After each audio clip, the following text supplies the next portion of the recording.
말씀 보겠습니다. 잠언 18장 8절 말씀입니다. 같이 읽겠습니다. 남의 말하기를 좋아하는 자의 말은 별식과 같아서 뱃속 깊은 데로 내려가느니라. 아멘. 잠언 18장 8절 별식과 같은 남의 말이라는 제목으로 말씀 보도록 하겠습니다. 신자는 함부로 남의 말을 하지 않기 위해 주의하며 살아가기를 힘쓰는 자입니다. 왜요? 남의 말하는 것이 잠시의 즐거움을 줄 수는 있지만 온갖 악한 문제를 일으킨다는 것을 잘 알기 때문입니다. 오늘 본문을 통해서 이에 대해 함께 살펴보도록 하겠습니다. 오늘 잠언 기자는 남의 말 하기를 좋아하는 자의 말은 별식과 같아서 뱃속 깊은 데로 내려간다고 말합니다. 이것을 타번역본에서는 남의 말을 하는 것은 맛있는 음식과 같아서 사람의 뱃속 깊이 내려간다 라고 번역하고 있습니다. 본문은 남의 말 하는 것을 맛있는 음식에 비교하면서 뱃속 깊이 내려가서 자리한다고 말하고 있습니다. 이것은 이웃의 비밀에 대한 이야기나 이웃에 대한 험담들이 마음 깊은 곳에 자리 잡고 이웃에 대한 편견을 갖게 만든다는 것을 알려주고 있는 것입니다. 본문은 남의 말 하기를 좋아하는 자의 말은 별식과 같다고 말합니다. 이것은 남의 말을 하는 것이 참 재미있고 즐겁다는 것을 잘 보여주는 비유죠. 사람들은 남의 말 하는 것을 매우 좋아합니다.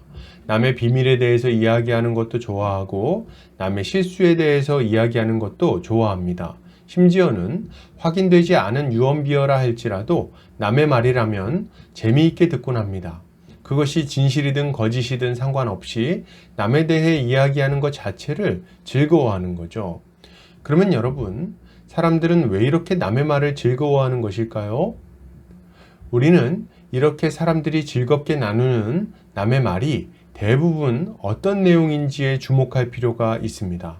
사람들은 남의 좋은 이야기나 잘된 이야기에 관심을 가질까요? 아니면 남의 어려운 이야기나 실수한 이야기 혹은 잘못한 이야기에 대해서 이야기하는 것을 좋아할까요? 칭찬하는 일이 많습니까? 아니면 비난하는 말이 많습니까?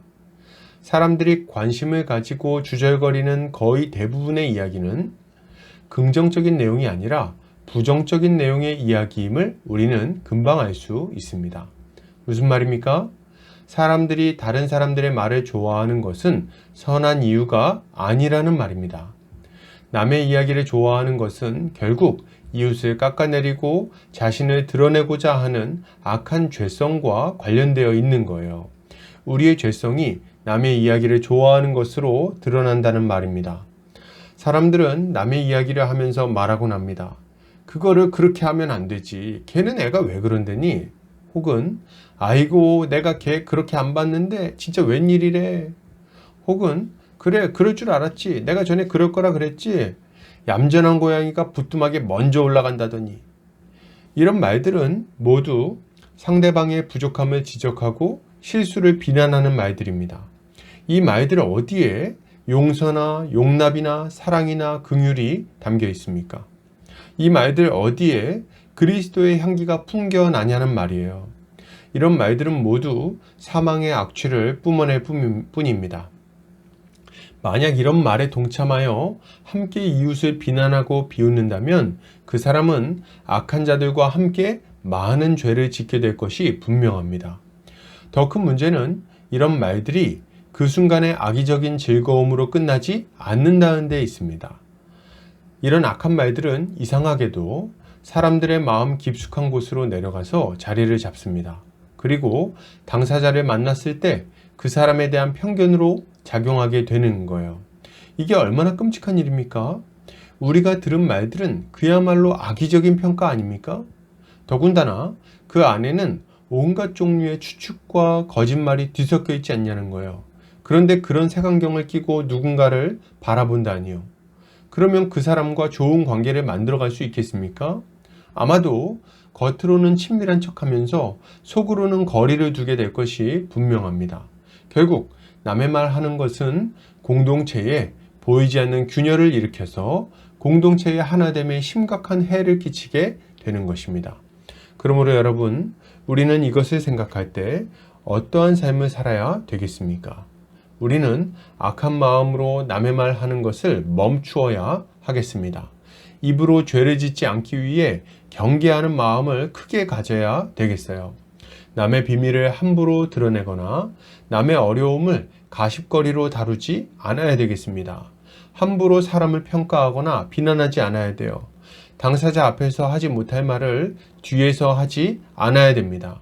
우리는 우리의 입술을 사단의 도구가 아닌 그리스도의 도구로 사용해야 됩니다. 이웃의 좋은 일에 대해서 말하거나 이웃의 장점을 칭찬하는 말을 더 해야 되겠어요.